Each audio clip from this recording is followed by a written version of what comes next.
Alrighty, welcome back everyone. We just talked about the CFP rankings that came out yesterday. Got quite a few answers. It feels like we're in a position where BYU wins, Notre Dame is out, BYU loses, Notre Dame is in, maybe Miami is in, depending on what that debate is in that room, and then maybe there's some chaos that could happen possibly with Texas. I don't think that's remotely going to happen. So I don't think people have to worry about that one too much. We will go ahead and move forward to just a little bit of a roundup to end off this week. We'll kind of put a lot of things into this segment just to get everything kind of wrapped up as we head into an incredible weekend of football, and don't let anyone tell you differently. But Charlie Weis Jr. is going to return to call plays for Ole Miss throughout the playoff. He will go back to LSU and be their offensive coordinator at the end of this entire thing, but this is massive for Ole Miss. This is something that I was very worried about who was going to call plays, what that was going to look like, if it was going to be there was going to be continuity in the way that they called the plays, but how much continuity? I think you did about as good as you were going to do. I think you nailed it. I think this is someone that you very badly needed, and I think it's a massive win for this team, for these players. Obviously, this has created a world where some people are asking the question of why can't Lane do it? If Charlie Weis can go back and do it, then why can't Lane do it? First of all, Lane's the head coach of LSU. He's got tons more on his plate than Charlie Weis Jr. does. He has a ton more to do over the next little bit than Charlie Weis Jr. does. So I believe Charlie Weis Jr. can actually push himself into this and be full on for Ole Miss and then flip his attention when this thing is fully done. The other part of this, and it was Cole Kublik that put this absolutely perfectly on his radio show earlier today or yesterday, I believe. Why did Lane Kiffin? It felt like the entire time Lane Kiffin was trying to leverage Ole Miss. He was trying to leverage, we'll leave and we'll take all the staffers with us if you don't let me coach the rest of the way. Why aren't you leveraging LSU? Why are you saying, if you really want me, I'm not signing this contract until we're done with this playoff run? I want to coach this team. There's no question about it. You're going to have to eat this one way or another. I am not going to be your head coach until I'm done with this football team, and then I will. Then I think Ole Miss would have been fine. I really do. I don't necessarily think they would have been super happy about it, and it would have been known behind closed doors that he was leaving at the end of it, but it wouldn't have been this messy, and you would have been in a position where, at the very least, you are the Ole Miss head coach, and then you're out the LSU head coach. You're not the LSU head coach coaching Ole Miss through a playoff run. That's just a little side note there. It was just very interesting to hear someone break it down that way, because I hadn't really thought about it this entire time. Lane Kiffin was trying to leverage, and you can say blackmail, but I'll just say leverage, Ole Miss into letting him coach the CFP. Why wasn't he leveraging LSU to let him coach the CFP and not let all of this get out as quickly as it did? That's beside the point. The point is, Charlie Weis Jr. will be with this team going forward. It's massive. It's someone you very badly needed, even if it's for just the playoff run and then he's out the door. Even if he's talking to a couple of players and saying, you're going to come on over to Baton Rouge next year, right? I get it. That's part of this, and it's going to be a little bit upsetting for some Ole Miss fans. I think it's a massive win for y'all. I was worried about the Ole Miss offense, and I talked about it yesterday. Was very worried about what this is going to look like in the playoff. With him back in the picture, I'm much less worried. I think they're in a really good position, and you could get in a position where you play the ACC champ, maybe Virginia, or you play North Texas, or you play one of these G5 teams, and then maybe play Indiana, depending on how things roll out the rest of the way. You have a chance to do something pretty special, and getting this guy back in the room is massive. Huge amount of respect to Ole Miss for doing this, because they didn't have to by any means. They could have let Joe Judge call plays and called it a day, but Charlie Weis Jr. is a very, very smart guy. I think they nailed this. I guess credit to LSU as well for letting him do it. I think they should have let him do it. I think that's normal to let him do this, but at the end of the day, I think this is a massive thing for Ole Miss, and definitely makes me much more confident than I was yesterday when I talked about Ole Miss's offense in the playoff. DJ Durkin is going to stick around in Auburn with Alex Golish. Massive. It's one thing you absolutely had to have happen in this cycle, because a lot of those kids were going to walk out the door if DJ walked out the door. And you have some very talented defensive players, especially in your back end, that you do not want to lose. I can almost promise you, Auburn's going to put on a top 25 defense next year, maybe even better, depending on the guys they get to replace a Keldrick Falk, replace a Kieron Crawford, I believe, is gone. Some Auburn fans can correct me on that. But at the end of the day, nailed it. Now it's about that offense getting in place, not losing Cam Coleman, trying to keep Deuce Knight around, making sure that this thing works going forward. I'm not saying Auburn's going to be an elite team next year, but if they can keep some of these talented players around, they just got a great coach to coach their defense. I think they have an awesome offensive play caller in Alex Golish, and they could do something pretty special if they can keep Cam Coleman and those wide receivers around Auburn. Blake Baker's decision. That's a very interesting saga, kind of side saga going on over there around LSU. This is a massive one. It sounds like Blake Baker has an offer on the table to return to LSU under Lane Kiffin to be his defensive coordinator. Obviously, Pete Golding taking over there at Ole Miss, so a lot of the defensive staff is going to be replaced. You really hope you can keep this guy. The other part of it is, it seems like he has an offer on the table from Tulane to be their head coach. I tend to believe he will stay in Baton Rouge. I tend to believe he thinks that this is a place he can win a national title and then possibly get an SEC job or a big-time job down the road. And I think there's a couple that are a little bit rickety at this very moment moving forward. So I would understand either way. A Tulane job is rather special. You can do some really incredible things there. The last number of coaches have done some great things there. So I wouldn't be surprised either way.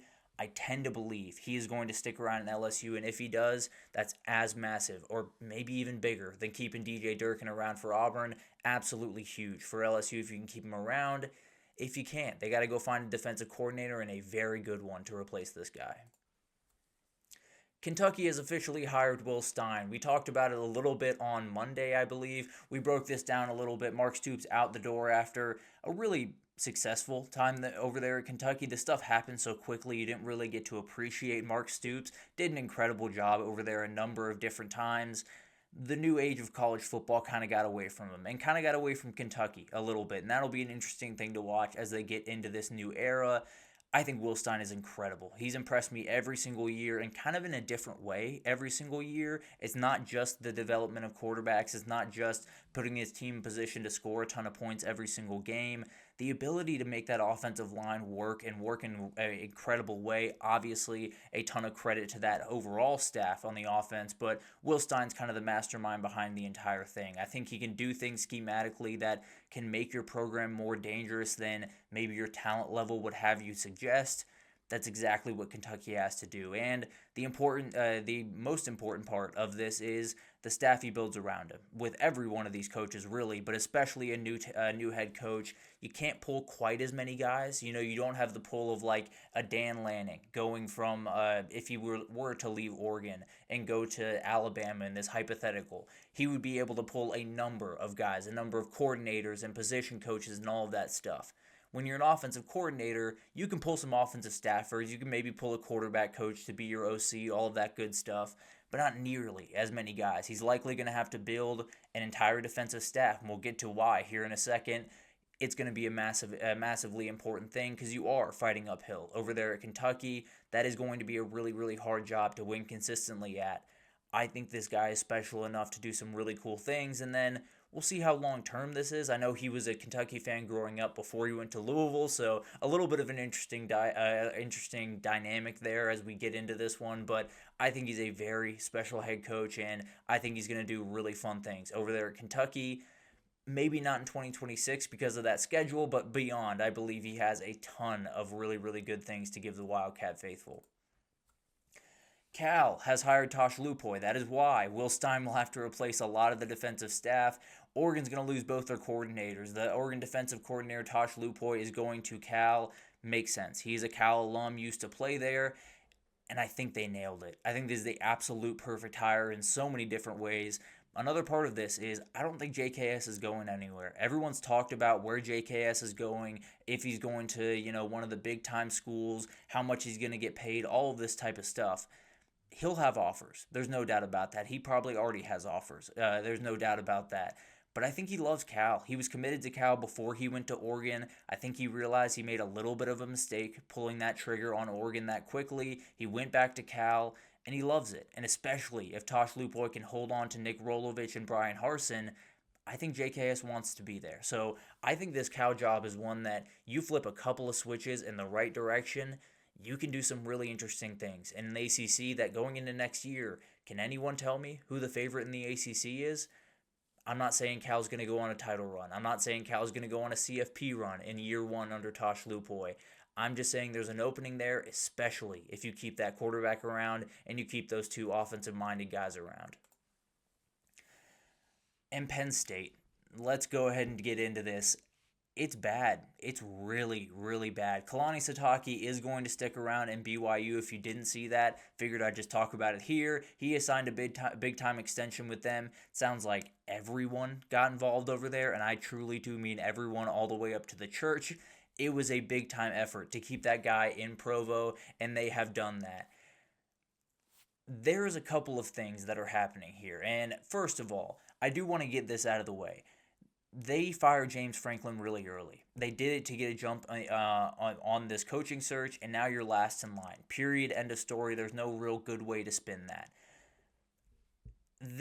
Firing James Franklin was the right decision. I still believe that. I'm going to believe that even if the next head coach does not go well. He had chances. He had plenty of chances to do some special things. All that being said, it cannot be fun to be watching right now as a Penn State fan as all of your signees go down to Blacksburg and start a very good class down there in Virginia Tech. You are currently sitting at 139th in the country in recruiting, right between Montana State and Akron. I think you have 4 players. As far as I know, you have 4 players in your class right now. It's signing day. And they don't have a head coach, and they fired their head coach as early as just about anyone this cycle.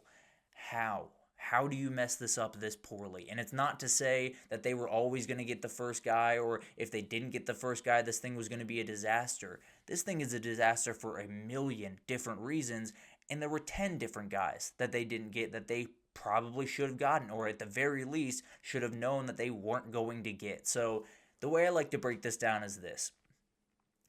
Penn State is a really good job. They have incredible things about them. You can do incredible things there. You can build a remarkable program at that place. Why in the world would Lane Kiffin leave USC for Penn State right now, especially with how this coaching search has been conducted? Why would Kalen DeBoer leave Alabama unless he was very unhappy at Alabama, which I really don't think he is. I don't know if he loves it. I don't know if it's the best place for him long term. I know he's doing well enough to where that place is a really fun place to hang out right now for Kalen DeBoer. Why did you think you were going to get these really, really high-level coaches that, in all seriousness, you didn't have a shot to get? It's not to say that Penn State shouldn't shoot shots. It's not to say Penn State shouldn't go after big names and try to get them. It's just to say you were going after 10 out of 10 hires when you just had to get a 7 out of 10 hire that had a different way of going about business than your last 7 out of 10. I don't understand the way they attacked this from the jump, and now they're in a position where they're last in line. And you lost out on some really remarkable candidates, including a guy that you circled a week and a half ago in Bob Chesney. He's already signed with UCLA. There's a couple of Penn State fans that are holding out hope for that one. He's signed. He's going to UCLA. There's not a question there. And if he breaks that contract, then we got a problem between UCLA and Penn State. But regardless, who are they going to hire? I really don't know. Now, all that being said, all the disaster and all the things that are going wrong and Pat Kraft handling this poorly and all of that said, my favorite for the job from the absolute jump was Brian Hartline. I believe that guy can build something very special over there at Penn State going forward the next couple of years. I want it to be very, very clear now. Now that we're at signing day, now that we're at a point where you can't sign high school recruits for this class, whoever you hire. I don't care if it's Brian Hartline. I don't care if it's Brian Dable. I don't care if it's Jeff Brom, which has been talked about a little bit. Matt Campbell possibly gets back into this mix, and he should have been in it from the jump. Frankly, should have been your first call, but that's, again, beside the point. If they get in this, and if they decide to take over Penn State, you're going to have to give them time. Point blank period. You are not going to be a great team in 2026. You don't have the players. You're going to lose a lot of players through the portal. There's already players online tweeting out who's our next head coach and saying they want to hit up different agents to figure out what their next move is. You are going to lose a lot of your players. You are not going to bring in a big-time class, or you're not going to bring in a big-time high school class for obvious reasons because you don't have a head coach right now. And they're going to have to go into the portal. And they're going to have to be perfect in the portal for y'all to do anything special next year. All this to say, whoever you hire at this point is working uphill. you have to be willing to give him time. It can't be as simple as if you don't win 10 games like James Franklin was for all those years, you're out the door in 3 years. It's going to be really hard to make this work quickly. You have to give this guy time. Now, I still think Brian Hartline, if you do it, I think you nailed it. I think it's an incredible coach that in 5 years can have Penn State in a very good position. But it very well might take 5 years to have you in the position that you really want to be in. Not necessarily, you can win 10 games with a portal class. There's no doubt about that. But to be the program that you want to be long term, it's going to take time. And you're going to have to be patient. And that's not something Penn State fans wanted to do, especially when you weren't patient with James Franklin. I don't think you made a bad decision firing James Franklin. I think Pat Kraft has handled this as poorly as he possibly could have, both from the people that he was going after from initially, how hard he was pushing for them, how long he waited for some of these people to make their decisions, and now you're in a position where high school kids are about to walk onto that campus, about 4 of them are about to walk onto that campus and wonder where their head coach is. Or if they have a head coach, they're going to wonder if they actually like that head coach. It's a disaster. There's really no other way to put it. I hope they get a good head coach. If they hire Brian Hartline, I'm all on board. I think you're going to do incredible things. It'll just take more time than you want it to take, and that's Penn State's fault. That's Pat Kraft's fault, plain and simple. So we'll see who they end up hiring. I like to think it'll be done by the end of this week, and we'll be able to talk about it next week. But who knows at this point? I don't know what they're trying to do, but they are doing this very, very poorly. My bet would be Jeff Brom at this very moment. Who knows what happens over the next couple of days? Maybe he doesn't even want it at this point. Couple of early signing day news before we get out of here. I'll go over this in much more detail next week. Just want to make sure everyone knows that there are some remarkable players that you need to have on your radar. There's some remarkable classes being put together that we will get into more depth with. Just got to touch on a couple of things here today just because the next couple of days are going to be chaotic. A lot is going to change. Don't want to say anything that's absolutely wrong right now. One thing that I know is absolutely right is Jared Curtis has flipped to Vandy from Georgia, the number 1 quarterback in the country. Massive. It is one of the biggest flips in the history of SEC recruiting, one of the bigger flips in the history of high school recruiting. Vanderbilt got the guy, and they got a huge, huge player, and the talent level is out of this world. You don't have to watch much of this kid to know that there's something special about what that kid can do. I've never seen arm strength like that. I really haven't. It's absolutely ridiculous what this kid can do with the football. I have some questions about him rolling into his freshman year being the starter for this football team. Not to say he can't be successful, not to say Vanderbilt won't be a good team next year. He has played inferior talent in high school. Same argument people made about Bryce Underwood a little bit. Same exact argument people made about Arch Manning. We've seen what happened with Bryce Underwood this year. With Arch Manning, if he was thrust into that spot as a true freshman, I think we all kind of agree that wouldn't have looked too pretty. I think there's going to be moments where this kid absolutely wows you, and he does something truly remarkable. He has remarkable speed, a really great contact balance at 6'3", 225, I think. He's ridiculous. He's an athletic freak. There's no two ways about that, and he's going to do great things for this football team. Tim Beck's going to put him in great situations, all of that great stuff. I think it's going to take him a little bit more time to get to the level that he is more than capable of being, and it'll be really fun to watch what he can do over there at Vanderbilt and see if he can keep this thing rolling. Very impressive kid. One of those guys that you watch the tape and immediately are saying, there's something different about that one. Even if he's playing inferior talent, there's something a little bit different about what this kid can do on the football field. And he gets to go to the Commodores and keep this thing rolling, hopefully for them. I have some questions about his freshman year, but again, we can talk about that more in time. And if he is named the starter in his freshman year, that's just an assumption of mine. But Georgia has no backup plan here. They should be okay in the long term at quarterback. Gunnar Stockton will be back next season. Then it could be Ryan Puglisi or Ryan Montgomery, or maybe a transfer comes in for a year as a bridge quarterback. And then as long as you hold on to Jaden Wade in the 2027 class, you should be okay. This is a loss that is a gun punch. There's no doubt about that. That's a very talented kid that Georgia very much thought was going to be leading them for the next 3 or 4 years right after Gunnar walked out the door. That's no longer the case. So they're going to have to figure out something a little bit different, but overall, they should be okay at the quarterback position. Just didn't want to lose this kid by any means, especially to an SEC rival. But at the end of the day, massive recruitment by Clark Lee and Vanderbilt, and they get a kid that I think is going to be an absolute freak. Just might take him a little bit of time. Some other things to watch today, just general things. USC's putting together the best class in the entire country. Top class right now, still very much cooking. They got Luke Waffle to officially commit and sign today. Incredible group they have going on over there. And I said to people, Lincoln Riley's pressing the right buttons over there, and I feel like people kind of scoff at that and kind of overlook it. He's doing something special over there, and it's well worth watching. Texas sits at number 7th right now in the overall class. As Sark is one to do since he's shown up at Texas, they're going to have some fireworks here late. They always love to flip a couple of guys. Already did earlier this week. There could be a couple more coming the next couple of days because they are trying to hunt down a couple of Lane Kiffin's guys over there at LSU. Richard Anderson, the number 1 defensive lineman in the class. Lamar Brown, the number 1 offensive lineman in the class. I think Lamar Brown is a little bit more A&M battle for LSU if I had to imagine. Richard Anderson firmly Texas or LSU. Both have pushed back their signing days to, I believe, Friday. Obviously, a lot of this can change as well. So we'll see what happens there.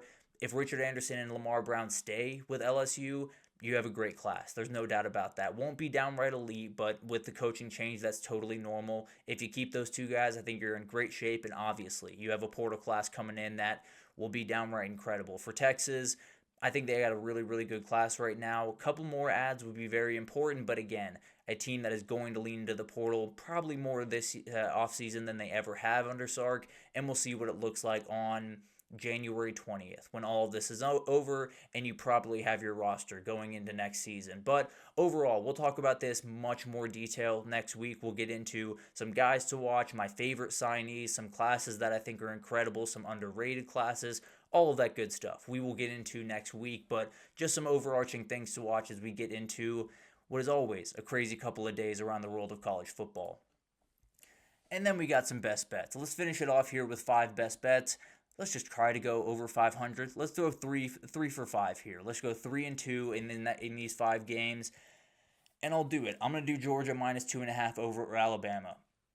I think they're gonna win this football game. I think it's a massively different team than it was when they played the first time around. I think that pass rush is much better than it was the first time around. I think that Alabama pass game has been a little bit out of sync as it hasn't been in the previous games.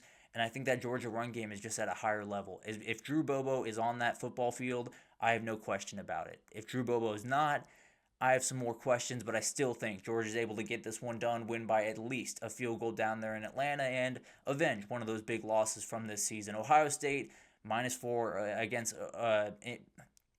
Ohio State minus 4 over Indiana. Apologies. Ohio State minus 4 over Indiana. They've covered just about every single spread that they have played this year. I think they're winning this one by at least a touchdown. It's not a disrespect to Indiana.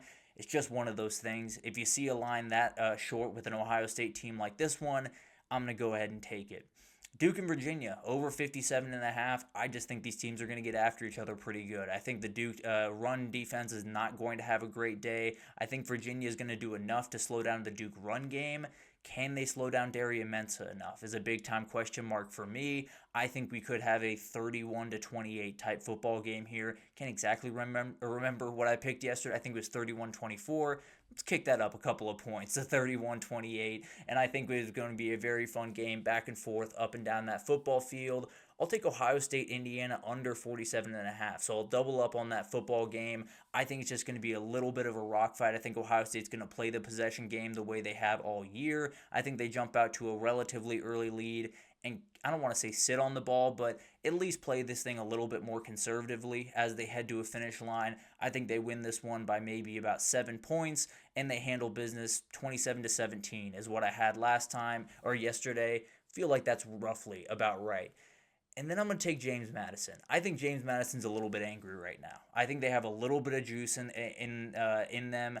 I think they cover 23.5 against Troy. It is a very aggressive spread. It's a very aggressive play. But I think this team has a little bit of juice going into this weekend. I think they want style points to see if they could jump over North Texas, even if they were to beat Tulane. I think they want a shot at this thing, and I don't think they want to have to rely on Duke to make it. I think they try to run up the score in this one. Whether or not it makes a difference, I don't know.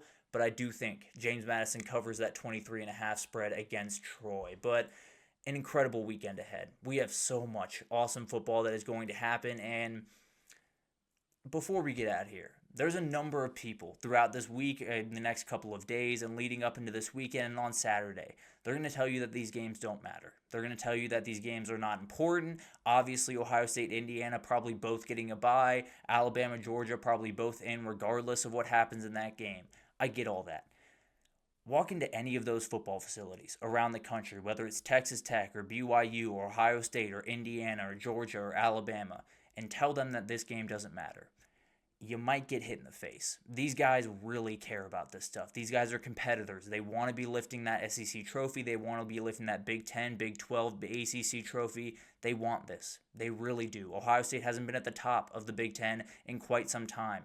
They want that. Indiana, I don't know when the last time they won it or if they've ever won it. They want this one. Georgia and Alabama, I don't have to explain Georgia, Alabama to people to understand that it is going to be intense in that building. These guys care. I know it might not have a massive impact on what the playoff looks like at the end of the day. These guys care about this game, and it is something that we have to keep putting into people because everyone tries to tell me that these games don't matter, tries to tell me that they should be resting players, they shouldn't be playing everyone. It's ridiculous. These guys want to be out there, they want to compete, they want to win that trophy for nothing more than it's that trophy. It's a conference championship in a very, very tough conference for all of these football teams. Enjoy these games. Don't let anyone tell you that these games don't matter. And please do follow on all of my social pages, JACFB Podcast on X and Instagram. You can follow my personal one, Brzee_Thomas. I'll be posting all weekend. But now I'm off to Washington, D.C. I'm going to Washington, D.C. tomorrow. And if I have a chance, I will try to fix college football. I'll try to fix college sports really quickly in my time over there. But apologies for a little bit of a different schedule this week. But we had to do it. We will be off to Washington, D.C. I'll be back on Monday to break it all down. All of the games, the new CFP, what that looks like, a little bit of early look on those matchups, all of the good stuff that is going to be happening over this weekend. We will break it down on Monday, I absolutely promise you. But thank you so much for tuning in. Please do like, subscribe, comment, do all of that great stuff. Means the world to me, helps me out a ton. And we got a great weekend of football coming up. Enjoy it all, and I will be back here on Monday to break it all down for you.